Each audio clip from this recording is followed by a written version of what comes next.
Yaitu ada namanya istilah tool yang digunakan adalah i'tibar. I'tibar ini adalah kalau kita belajar ilmu statistik, kita akan tahu dakiknya ahli hadis dalam menilai seseorang. Sayang, orang belajar hadis tak belajar statistik.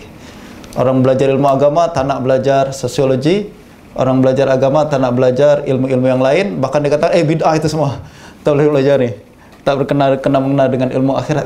Padahal boleh membantu kita untuk memahami sebenarnya apa yang dilakukan oleh ahli hadis zaman dahulu. Mereka melakukan amaliyah i'tibar atau sama dengan ilmu statistik. Dia kumpulkan semua riwayat perawi. Lalu dia nilai setiap riwayat tersebut dibandingkan dengan perawi-perawi yang lain.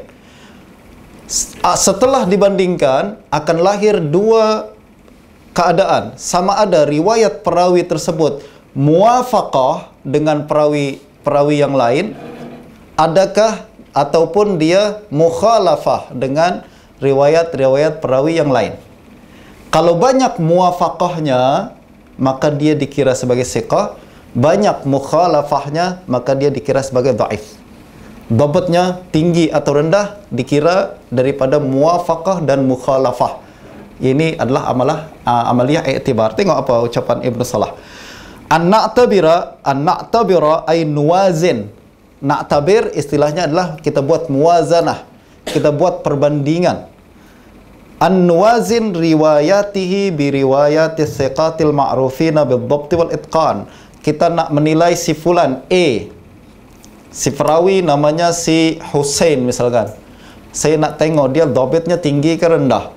Bandingkan riwayat Hussein dengan riwayat thiqat al-ma'rufin bil-dhabt wal-itqan. Kita bandingkan riwayat dia dengan riwayat perawi-perawi thiqat yang lain yang sudah terkenal. Hussein bandingkan dengan orang di tabaqah dia. Kalau dia berada dalam tabaqah Imam Malik, bandingkan riwayat dia dengan riwayat Imam Malik. Kalau dia berada dalam tabaqah Imam Ahmad bin Hanbal, bandingkan dia dengan Ahmad bin Hanbal. Jangan dia riwayat dalam tabaqah Imam Malik, kita bandingkan dengan perawi-perawi dalam tabaqah Imam Ahmad bin Hanbal, tak kena. Macam kita juga dalam kelas kan tuan-tuan. Nak tahu nilai kita adalah bandingkan dengan teman-teman sekelas. Jangan bandingkan riwayat nilai seorang sekarang ni dengan nilai-nilai zaman dahulu, istilahnya duf'ah atau apa istilah? Graduation yang berapa tahun lepas. Tak? Setiap orang dinilai dalam tabaqahnya masing-masing. Fa in wajadna riwayatihi muwafiqatan. Nah, tengok, kalau kita tengok riwayatnya muwafiq, selari dengan riwayat perawi-perawi thiqah tersebut, walau min haitsul makna, walaupun dari segi makna saja, au muwafiqatan laha fil aglab wal mukhalafatu nadirah, arafna hina idzin kaunahu dhabitan sabtan. Atau kita tengok sebagian besar riwayatnya muwafiq, sedikit saja mukhalafah, maka kita sebut dia dhabit sabat.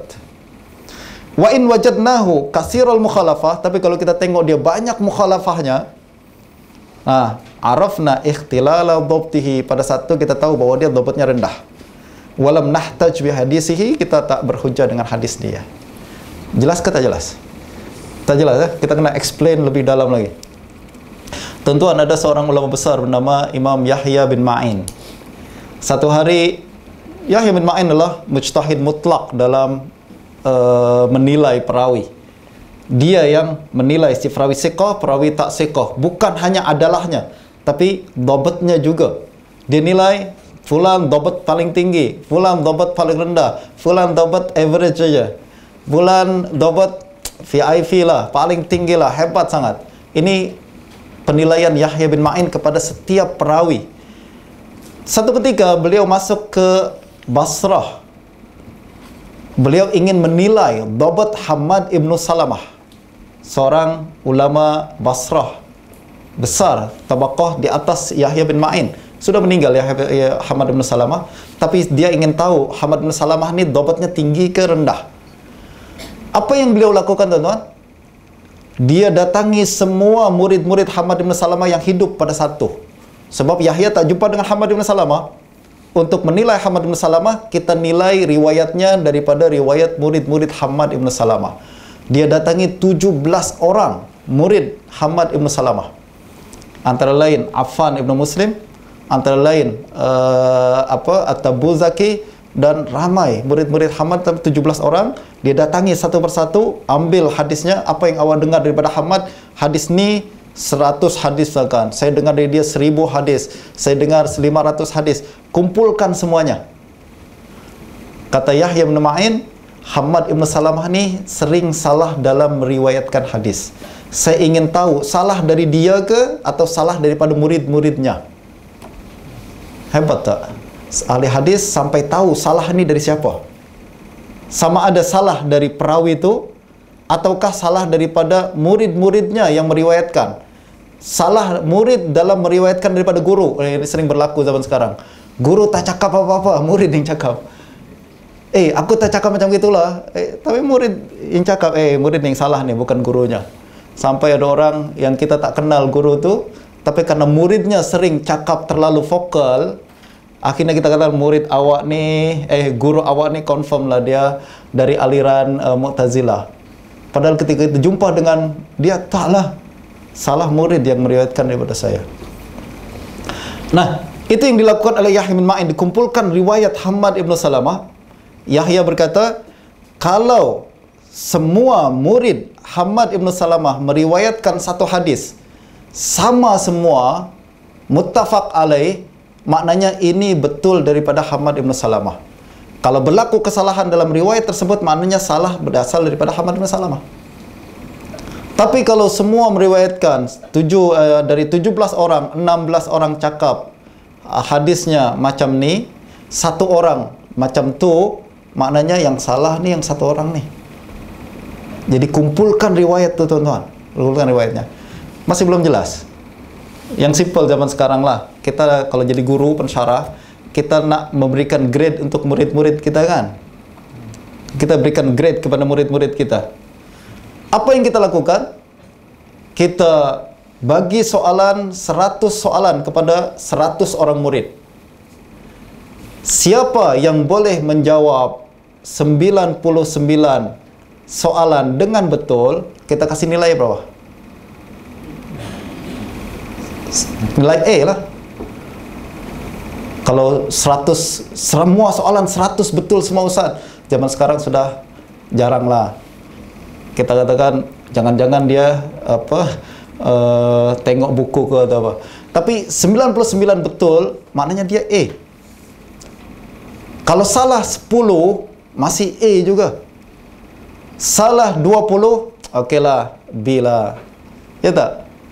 Tapi kalau dari 100 soalan, dia betul cuma satu saja tu kan, kita nilai dia fail. Itulah ahli hadis juga buat macam tu. Dia kumpulkan semua hadis Hammad bin Salamah misalkan, dikumpulkan riwayat semua Hammad bin Salamah, ada 1000 hadis Hammad, 1000 hadis dia akan kaji dan cek sama ada selari dengan riwayat-riwayat teman-temannya atau ketak. Jadi kita mesti tahu setiap perawi itu tabaqahnya di mana, siapa teman-teman dia, siapa yang orang yang hidup pada zaman dia.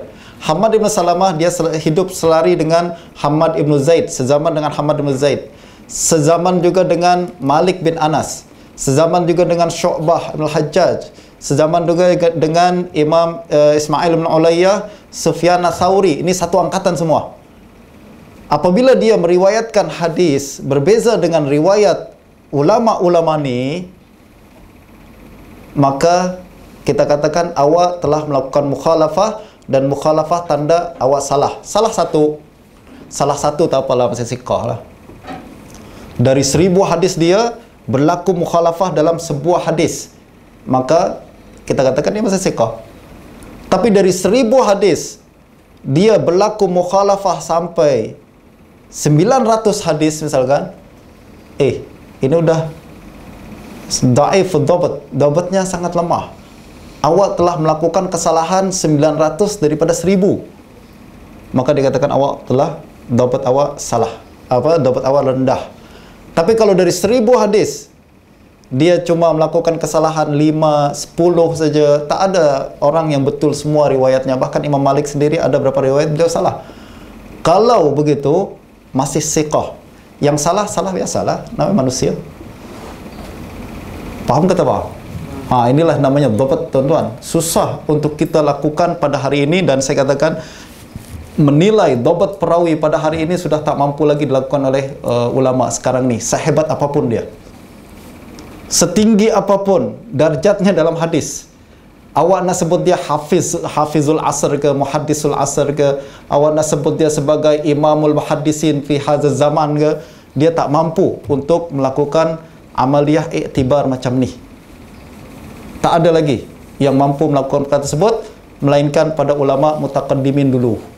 Imam Yahya bin Ma'in, Ahmad bin Hanbal, sampai ke Daruqutni. Selepas itu mungkin sudah semakin kurang orang yang selepas itu sudah tak ada lagi orang yang mampu melakukan amaliyah iktibar. Lalu apa yang kita boleh lakukan? Taklid, tuan-tuan. Apa lagi yang kita boleh buat? Ini si fulan telah disiqahkan oleh Yahya bin Ma'in. Selesai ya. Kenapa Yahya katakan dia siqah? Sebab Yahya telah melakukan amaliyah iktibar tadi. Aku tak percaya dengan Yahya bin Ma'in. Okey, awak buat sendiri amaliyah iktibar. Awak kumpulkan riwayat perawi tersebut, kumpulkan semua hadisnya tanpa terlepas satu hadis pun. Ini yang dilakukan oleh para ulama, iktibar, sabar.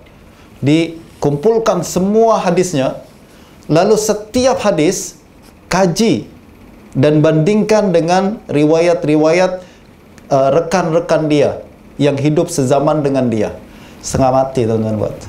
Dan tak ada satu orang pun yang mampu buat pada hari ini. Tak ada, tuan-tuan. Kita zaman sekarang gelaran lebih besar daripada hakikat. Kita katakan si fulan ahli hadis, si fulan hadis besar. Okey, tak apalah. Tapi berbanding dengan ulama zaman dahulu, tak ada apa-apanya. Dia tak boleh melakukan perkara yang dilakukan oleh ulama, yang dilakukan oleh Yahya bin Ma'in, Ahmad Hanbal dan lain-lain. Ini adalah amaliyah untuk menilai dhabt perawi, dan pintunya sudah tertutup. Tak ada lagi orang yang mampu melakukan perkara tersebut. Okey, tuan-tuan. شروط الراوي الضابط. الراوي الضابط هو الذي اتصف بالضبط، وتلخيص شروطه عند العلماء أن يكون الراوي متيقظا غير مغفل، حافظا إن حدث من حفظه، ضابطا لكتابه إن حدث من كتابه، وإن كان يحدث بالمعنى واشترط فيه أن يكون عالما بما يحيل المعاني، ونحن نفصلها ونشرح ما يتعلق بها. وذلك أنه يشترط في الراوي أن يكون وقت تحمل الحديث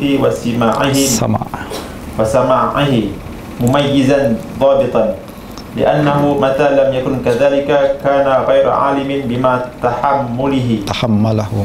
تحمله وقت الأداء ولا ذاكر له. ووجب أن يكون حاله فيما يؤديه كحاله في جميع ما يحكيه من أفعاله الواقعة منه في حال نفسه وعدم تمييزه وعلمه، وبمنزلة ما يحكيه المجنون والمغلوب مما يعرف أنه وقع منه حال الغلبة على عقله. فلا خلاف أن ما هذا سبيله لا يصح ذكره والعلم به والفصل بينه وبين غيره.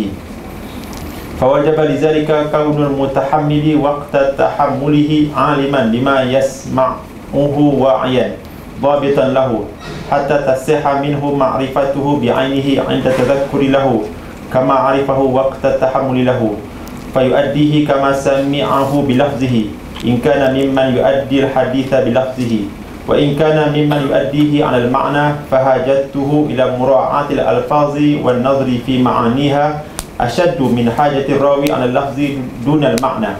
هذا إذا كان تعويله في تحمله على حفظه.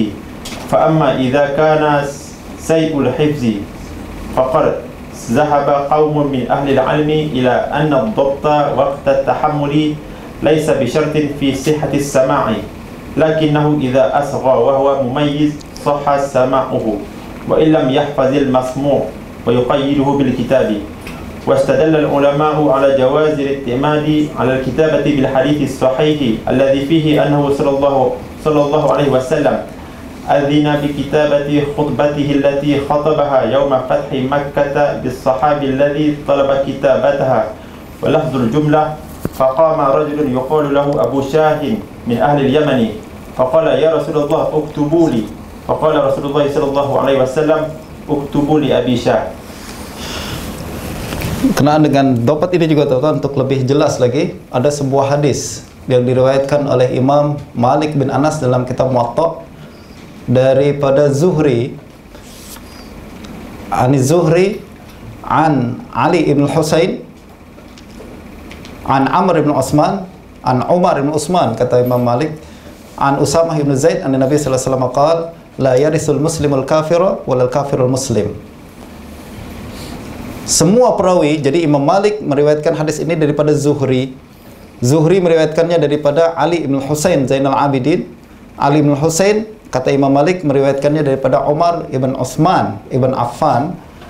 Lalu Umar ibn Utsman meriwayatkannya dari Usamah ibn Zaid dari Nabi sallallahu alaihi wasallam. Ini riwayat Malik daripada Zuhri. Murid-murid Zuhri yang lain seperti Sufyan ibn Uyainah, Ma'mar dan lain-lain, Uqail bin Khalid dan lain-lain meriwayatkan hadis ni, sanad ni daripada Zuhri dari Ali bin Husain, bukan dari Umar bin Utsman tapi dari Amr bin Utsman. Beda wawu saja tuan-tuan. Beza satu huruf saja. Dari Umar yang kata Imam Malik dari Umar bin Utsman, kata mereka semua ramai murid-murid Zuhri yang lain meriwayatkannya dari Amr bin Utsman dari Usamah bin Zaid. Seluruh ulama katakan Imam Malik awak salah. Salah satu huruf sajalah. Ini bukan masalah satu huruf. Beza Amr bin Utsman dengan Umar bin Utsman, beza orang. Boleh jadi Umar bin Utsman dhaif, Amr bin Utsman thiqah. Awak salah huruf saja boleh jadi berpindah dari satu orang perawi kepada